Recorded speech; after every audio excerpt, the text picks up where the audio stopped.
So, John, I think we've talked through the different stages of evolution that Salesforce Commerce Cloud has gone through, and SFRA is the latest incarnation, although it's been out for a few years now.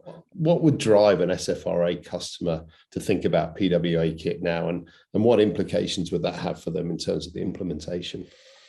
So it's tempting to see PWA Kit as the next thing to do. This is how Salesforce works. They go from Site Gen 1 to Site Gen 2 to SFRA, and part of what you buy into in a Salesforce universe is this pathway that they gently lead you along. PWA Kit is somewhat different in that if you've upgraded to SFRA, you've done a lot of back-end work, you've paid off a lot of technical debt. Your back-end should be working pretty much how you want it to right now. It should be functioning pretty well. The challenge you may be having is that you're still limited in the pace that you can move by the processes associated with that back end. It's very much how you work is driven by the pace that team moves at. And while you have over here all of this good, difficult, highly security conscious stuff over here that needs to move slowly for a good reason, you've now got Salesforce customers competing against quite nimble players in other parts of the universe who can move more quickly, are less enterprise oriented in the processes that around their back end. What PWA Kit really allows those customers to do is to say, hey, we've bought into a bunch of different technologies to try and help ourselves improve and compete. We've bought Amplience, we've bought an Algolia, we've bought any number of forward-looking tools.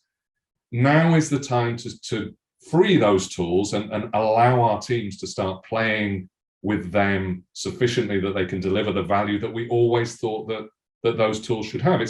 It's one of the frustrations for customers who are not headless is that they're sort of limited by decisions that Salesforce made 4 years ago. And you don't really want to be limited by front-end decisions that Salesforce made 4 years ago. So in thinking about this, if you're an SFRA customer today, you're seeing this as a way of saying, let's plant a flag, defend the changes and the technical debt we paid off on the back end, and now move the battle onto the front end and really become competitive, performant, flexible on that front end now.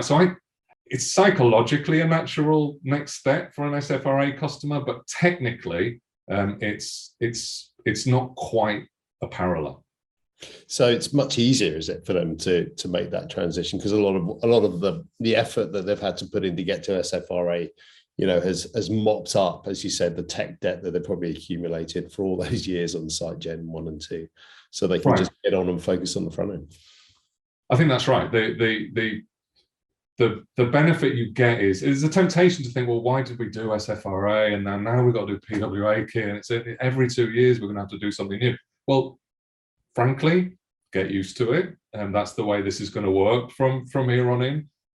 But in truth, it's leveraging the investment you made in SFRA more than it is replacing it.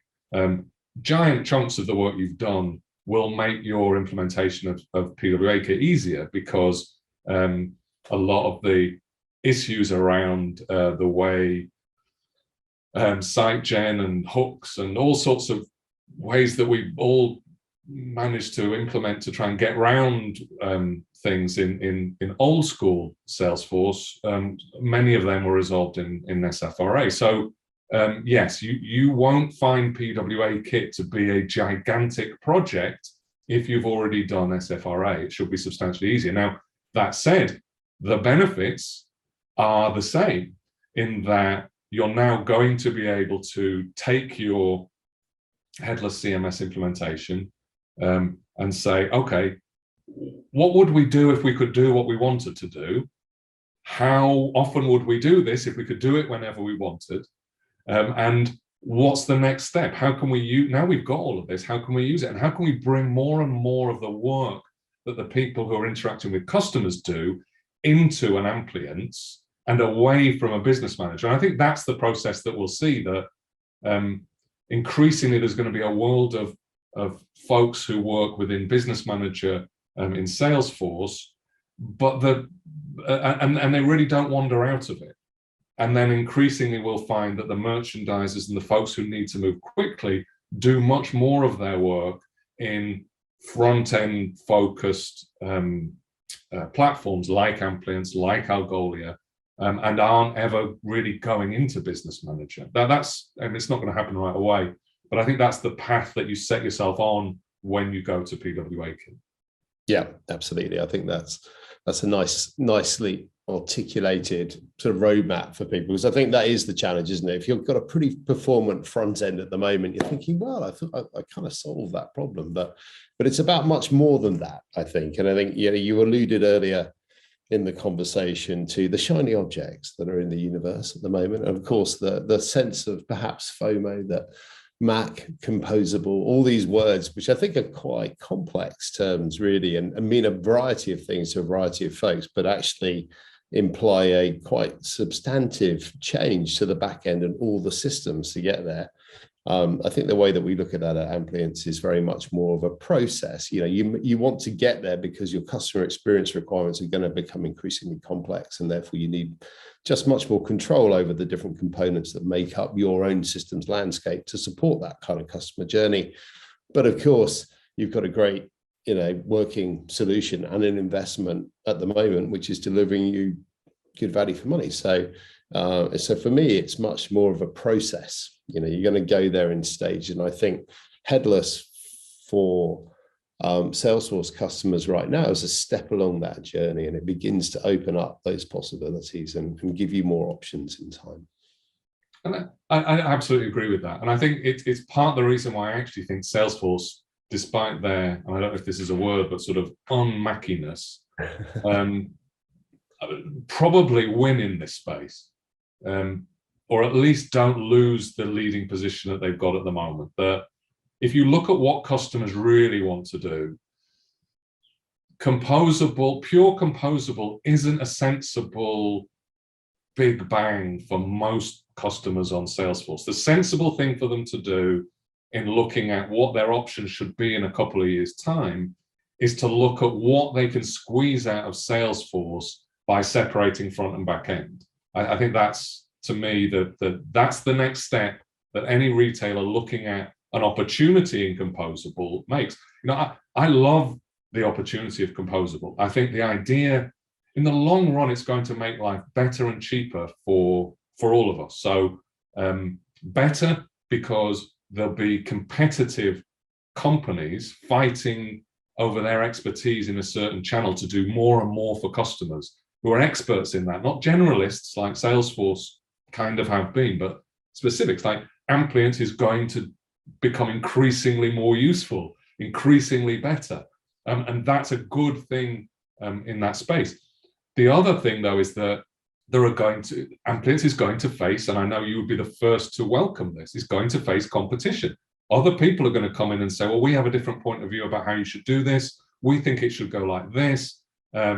And we're willing to charge a bit less than them to show you what we're worth. And that's how competition in our space works. Now, up to this point, it really hasn't been a very competitive environment, because the platform sort of sucked up so much of that value. What I think Headless does unleash, and it doesn't do it immediately, but long run, it does start to allow a real head-to-head comparison between suppliers of critical parts of infrastructure that improves functionality and brings price down. And that's good news long term. Now, the areas I wouldn't want to mess around with, and where I'm not sure that the sort of 1,000 flowers of competition should necessarily sprout, would be in the bit that Salesforce is solid at. And I think that's the trouble that you have as a Mac-oriented e-commerce platform, is there's a lot of scary stuff that you've got to get right. And in that back-end part that Salesforce over a number of years have mastered.